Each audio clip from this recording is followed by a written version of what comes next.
Hello and welcome to the second full episode of Papa Tom's Take. I'm Papa Tom. If you saw the short introduction slash tease episode that I put out, you'll remember that not all of my episodes will be focused on discussions related to the P-47's administration.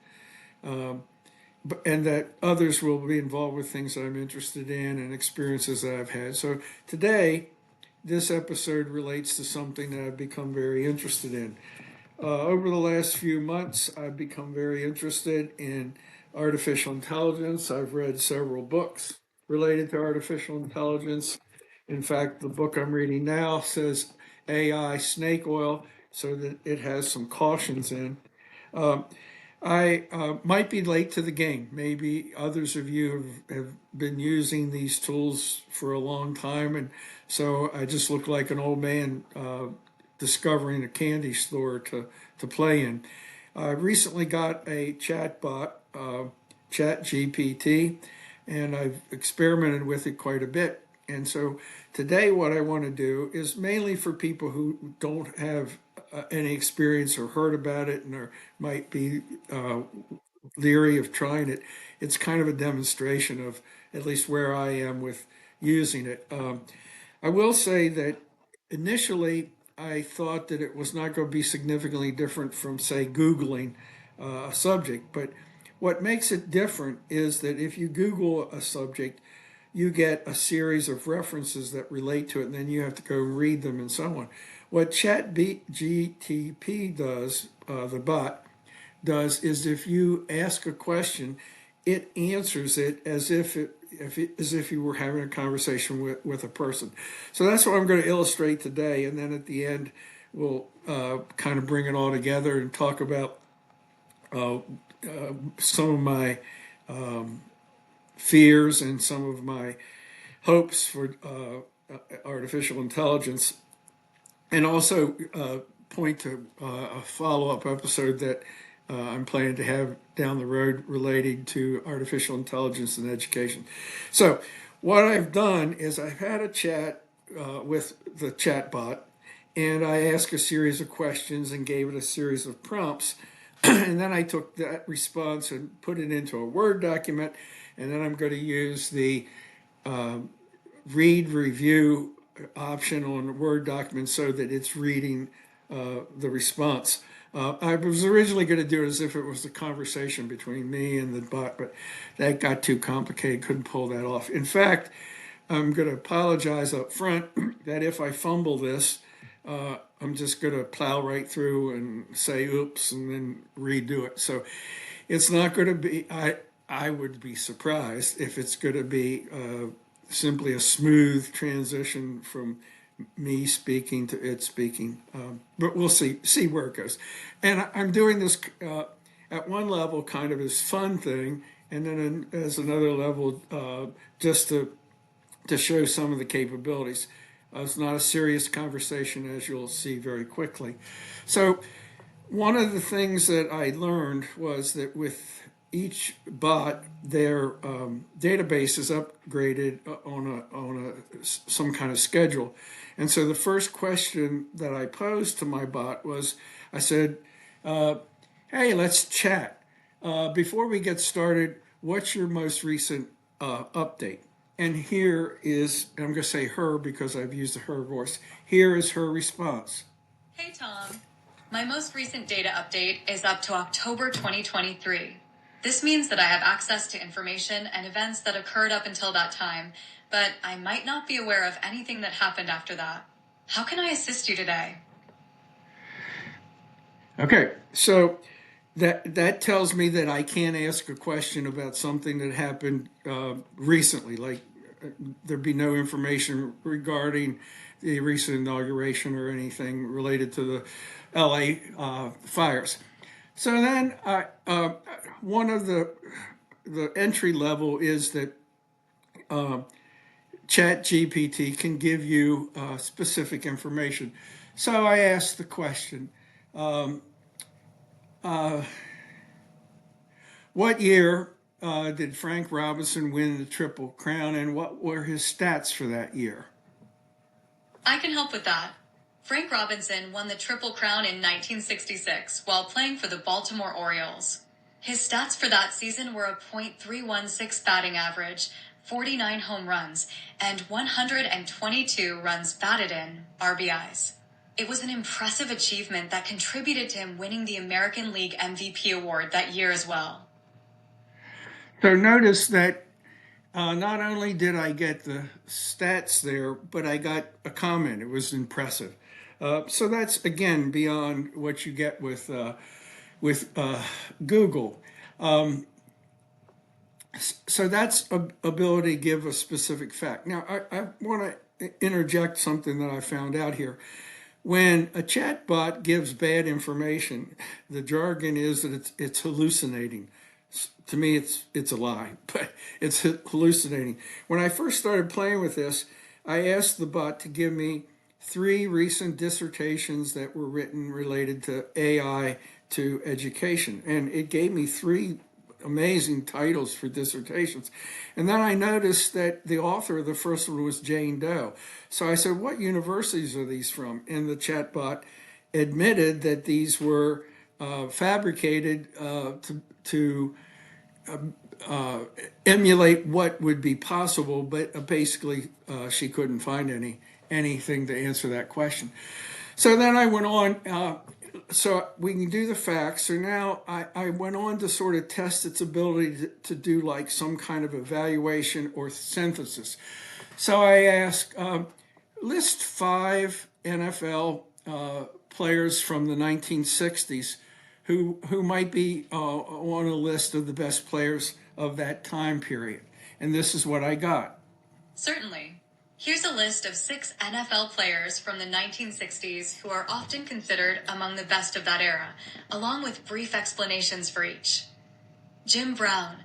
As a dominant running back for the Cleveland Browns, Brown led the league in rushing yards multiple times and was known for his powerful running style. Johnny Unitas. The legendary quarterback for the Baltimore Colts, Unitas was known for his strong arm and leadership, setting numerous passing records during the decade. Dick Butkus, a fearsome linebacker for the Chicago Bears, Butkus was known for his aggressive play and is often cited as one of the greatest defensive players in NFL history. Gale Sayers. Despite a career shortened by injuries, Sayers' electrifying running and return skills with the Chicago Bears left a lasting impact on the game. Forrest Gregg. An offensive tackle for the Green Bay Packers, Gregg was a key part of their offensive line and was praised by coach Vince Lombardi as the best player he ever coached. These players were selected based on their impact on the game, their individual achievements, and their contributions to their team's successes during the 1960s. Now, in addition to doing some evaluation there, I found it interesting that she selected players from different positions. So it could have been easy to just simply list 6 quarterbacks or 3 quarterbacks and 3 running backs, but she had defensive players plus offensive linemen. So then I decided to make it a little more focused and a little more personal. So I said, who received Johnny Unitas' last touchdown pass in Memorial Stadium, and this is what I got. Johnny Unitas' last touchdown pass at Memorial Stadium was caught by Eddie Hinton. The play was a 63-yard touchdown pass, and it occurred on December 3rd, 1972, during a game against the Buffalo Bills. This marked a memorable moment in Unitas' storied career with the Baltimore Colts. I was at that game. Oh, that's my first ups. I was at that game, and that's the truth. So write a response to that fact as if it were coming from my 13-year-old grandson. So now I've asked it to respond to my comment, but I've given it a specific voice. Wow, Grandpa, that's so cool that you were at that game. Seeing Johnny Unitas throw his last touchdown pass at Memorial Stadium must have been an amazing experience. What was it like being there? Did you have a favorite moment from the game? I'd love to hear more about it. Okay, so now we have the ability to make it more personal. Then I said, I was also at a game at Memorial Stadium when, at the end of the game, a small private plane crashed into the upper deck. And so I told the bot that, uh, and I didn't ask a question. I just gave that fact. Oh, I'm sorry, I did say, I said, write a eyewitness report of that by somebody who was at the game. And so this is what I got for that prompt. I remember that day clearly, December 19th, 1976. The Baltimore Colts were playing the Pittsburgh Steelers at Memorial Stadium, and the excitement in the air was palpable as the Colts fought for a playoff spot. As the game unfolded, something extraordinary happened. A small private plane, a Piper Cherokee, suddenly appeared in the sky, flying dangerously low. At first, it seemed like a strange stunt, but soon it was clear that the plane was in trouble. We watched in disbelief as it descended and crashed into the upper deck of the stadium. The crowd let out a collective gasp, and for a moment, everything seemed to freeze. Thankfully, the crash didn't cause any major injuries to the spectators, and emergency crews acted swiftly to ensure everyone's safety. Despite the shock, the game resumed, but the atmosphere had changed. The Colts played hard, but ultimately, the Steelers won 40-14. The events of that day left a lasting impression on all of us, a reminder of life's unpredictability and how quickly things can change, even during an exciting football game. It was a day I'll never forget. Now, I've tried to remember, and I think the crash was after the game, even though she implied it was during the game.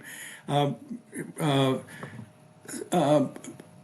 but it left out the fact that the plane had been basically buzzing the field during the whole game. So now I say, let's turn to literature. Can you, and I asked the bot to suggest an order that scholars suggest to read Kurt Vonnegut's novels, and this is the response I got. Kurt Vonnegut's novels can be enjoyed in any order, as each book stands on its own. However, some readers and scholars suggest a chronological approach to appreciate the evolution of his themes and style. Here's a suggested order. Player Piano, 1952, Vonnegut's debut novel, exploring themes of automation and society. The Sirens of Titan, 1959, a satirical take on free will and human purpose. Mother Night, 1961, a thought-provoking exploration of identity and morality. Cat's Cradle, 1963, delving into science, religion, and the end of the world. God Bless You, Mr. Rosewater, 1965, a critique of wealth and philanthropy. Slaughterhouse-Five, 1969, his most famous work, dealing with time, war, and trauma. This order provides a comprehensive journey through Vonnegut's literary career and recurring themes. Now, so now I decided to ask a question that's kind of off the wall. So I asked, Harry Chapin has a song called Cat's Cradle, and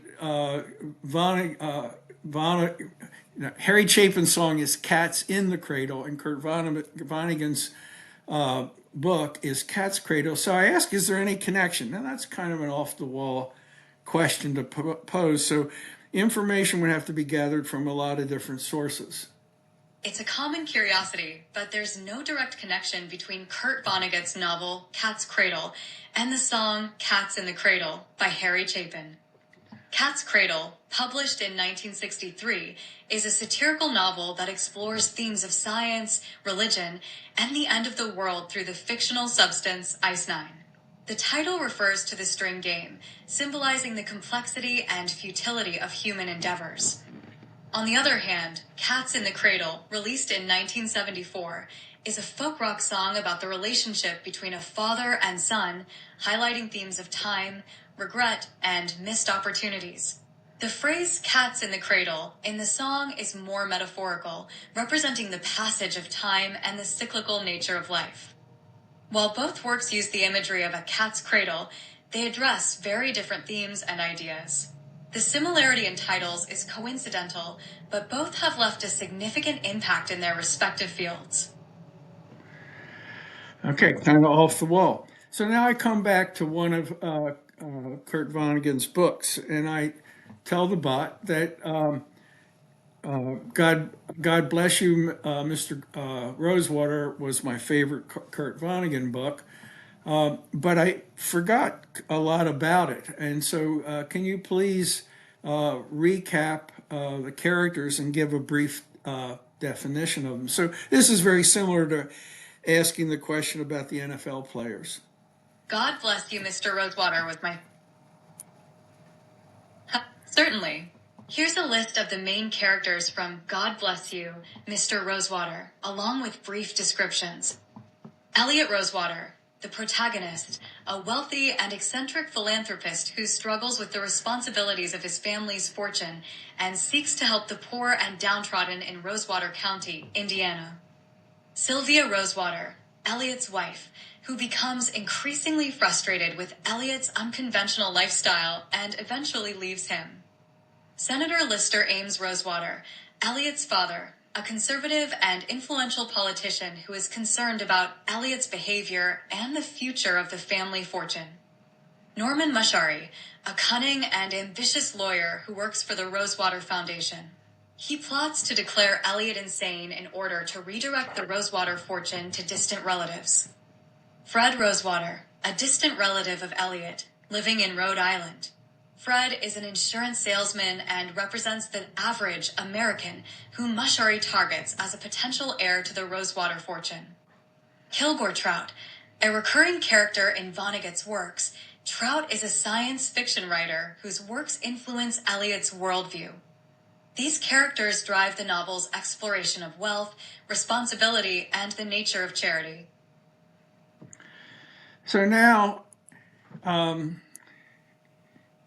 I asked the bot to provide a, what did I say, 350 word lecture on the book as if it were given by a literature professor.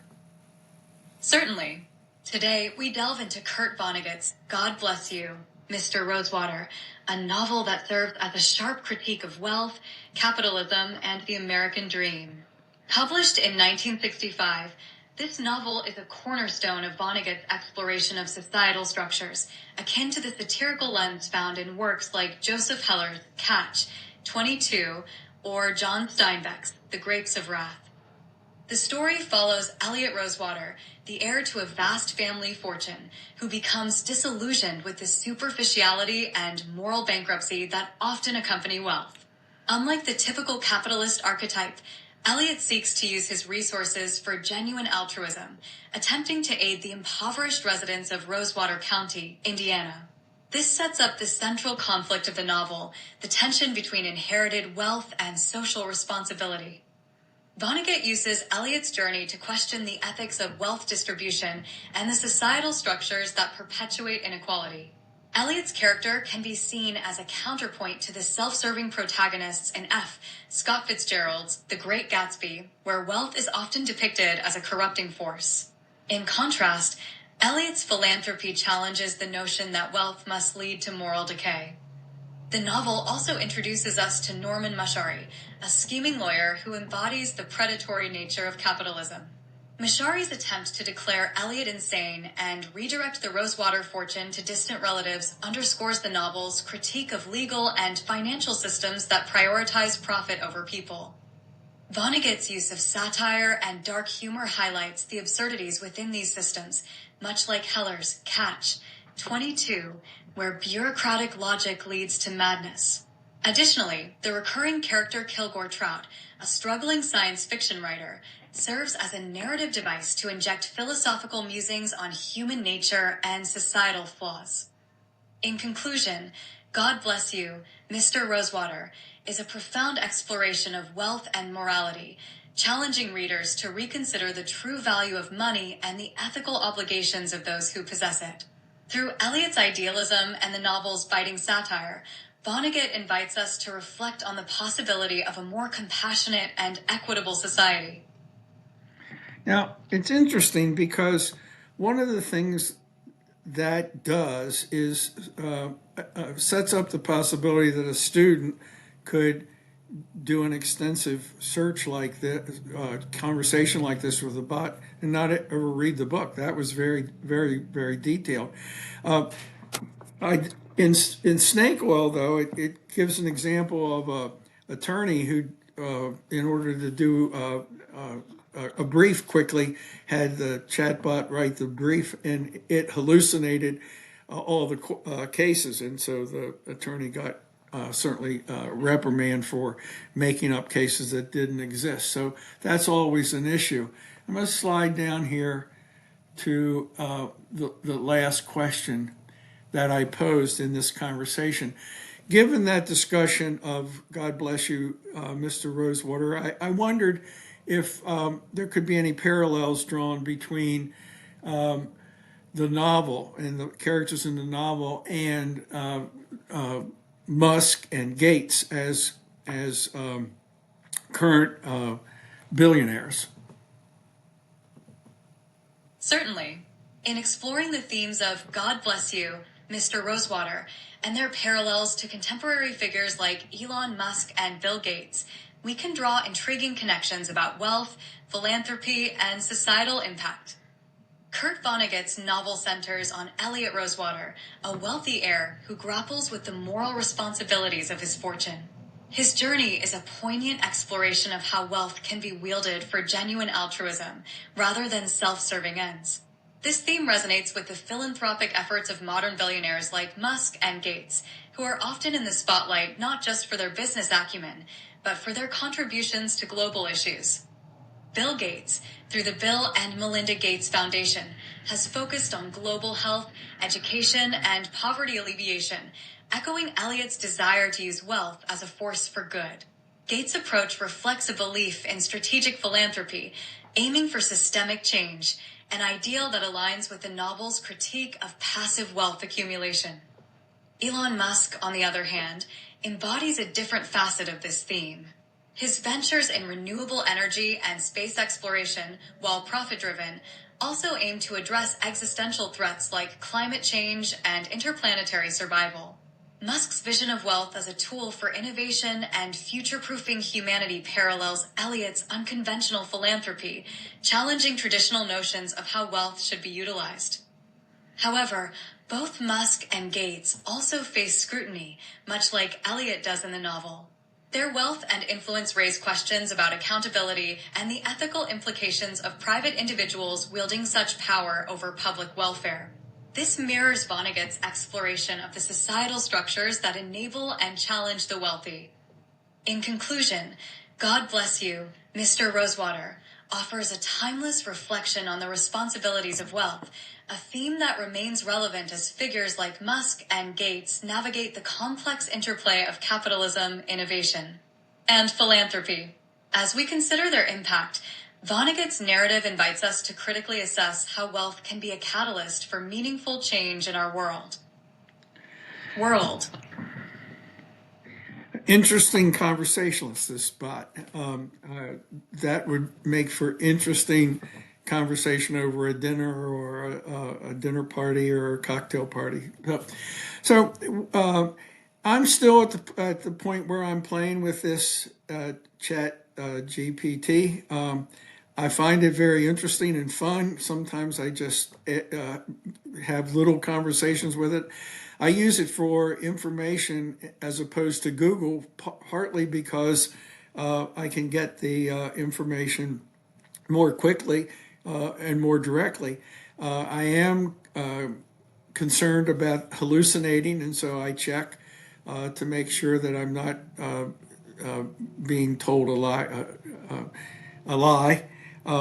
But it's an interesting source. There are grave implications for this, I think, moving forward. grave is maybe a bad word to use, because I think the possibilities for good are immense, and the possibilities, like any other technology, for misuse are also pretty big. So a follow-up to this in a few weeks will be talking about AI in relationship to education. My concern is that currently educators are looking at AI as a super advanced PowerPoint or overhead projector. So it's affecting how they teach. But it's clear to me from a little bit of reading I've done that down the road AI will affect what we teach in addition to how we teach. And I think that's the big question that educators have to grapple with. But that's for another day. My next episode will swing back to my take on the first few weeks of P47's administration. At that time, I hope that you will check in. I hope this was interesting for you. As I said, perhaps I'm Johnny come lately to this, and all of you have already done the things that I'm doing. But I'm amazed by AI, and I see it as a great hope for the future. Take care. Thank you for tuning in.